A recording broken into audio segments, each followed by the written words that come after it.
Hey beer tubers, Ryan here, back in another episode of San Diego Beer Vlog. Thanks for joining me. Today we're looking at a beer that Kevin from Tampa sent me, and this is one of those Cigar City beers. This is El Murciélago. This, of all things, is a very interesting beer. As I read the description, they call it a double cream ale aged in tequila barrels with cumin and lime peel added. Sounds like a really weird but interesting beer, but let's get it open and see how it is.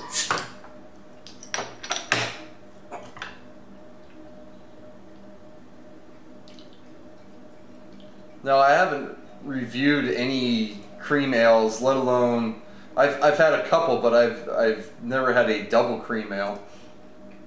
So this should be interesting. I'm already getting some aroma from this already. Rate Beer says it's 9.5%. I didn't see a ABV on the bottle. Pours out pretty hazy, dark golden into straight up orange color. Kind of looks like a like a hazy double IPA. About a finger slightly yellow tinged off-white head.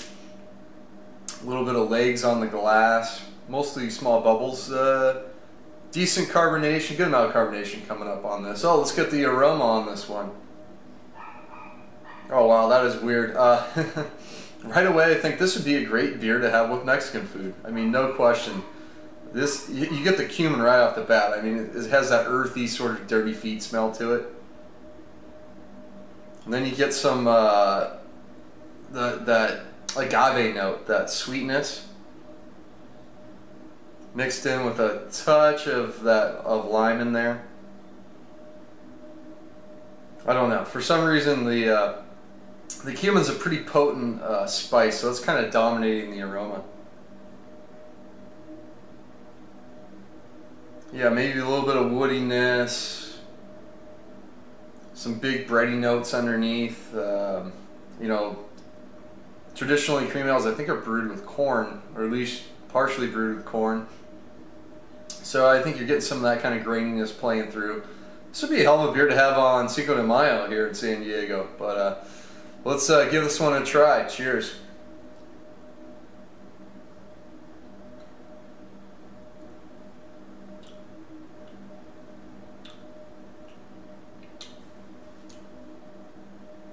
Wow, that is really unique. Thankfully, I get a lot less cumin in the taste than I do on the nose. It's much more integrated into the taste of the beer.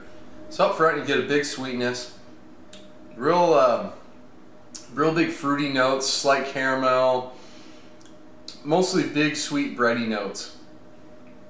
It's a big sweetness up front. Then the middle, that agave nectar kind of character takes over. Get a lot of that barrel character coming through. Bits of oak, touch of vanilla. Then towards the end you start picking up the lime and the cumin quite a bit. But it doesn't overly do it. It kind of helps actually balance out the beer. There's no real hop presence in the beer. So that big sweetness up front kind of gets balanced out by the spices added, plus some of that 9.5% alcohol, which I do get in the taste. It definitely factors in to the flavor. Pick up some of that grain kind of corn character in there as well. Not too much, not too bad. And then kind of after, it has a little bit of a lingering character.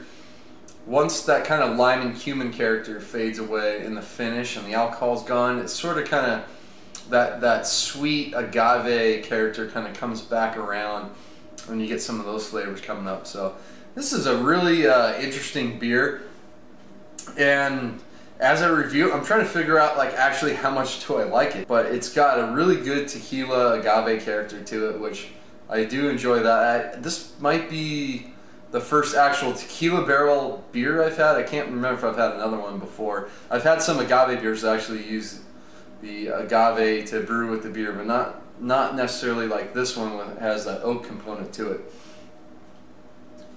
So it's kind of weird. I'm not a huge fan of the cumin, but it's not overly done, so that's nice. Also hurting drinkability is the alcohol. I wish it was dialed down a bit more. I usually don't mind it, but when it comes to the alcohol compared to the other flavors, I don't want it dominating too much. And this one, it tends to dominate a little too much on the back end. But then again, you know, you're dealing with cream ale. It's pretty simple type of beer. So I'm gonna go C+ on this one.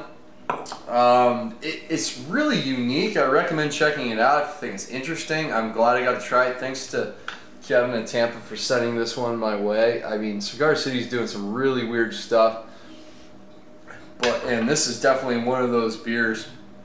It's just kind of really hard for me to review because it's so unique, and that's definitely factors into my grade on this one. It's just not huge on the drinkability for me. And, you know, I think the flavors might wear out a little too quick for me as well. So again, thanks to Kevin in Tampa for shipping this one out to me. Until next time, please comment, subscribe. Cheers.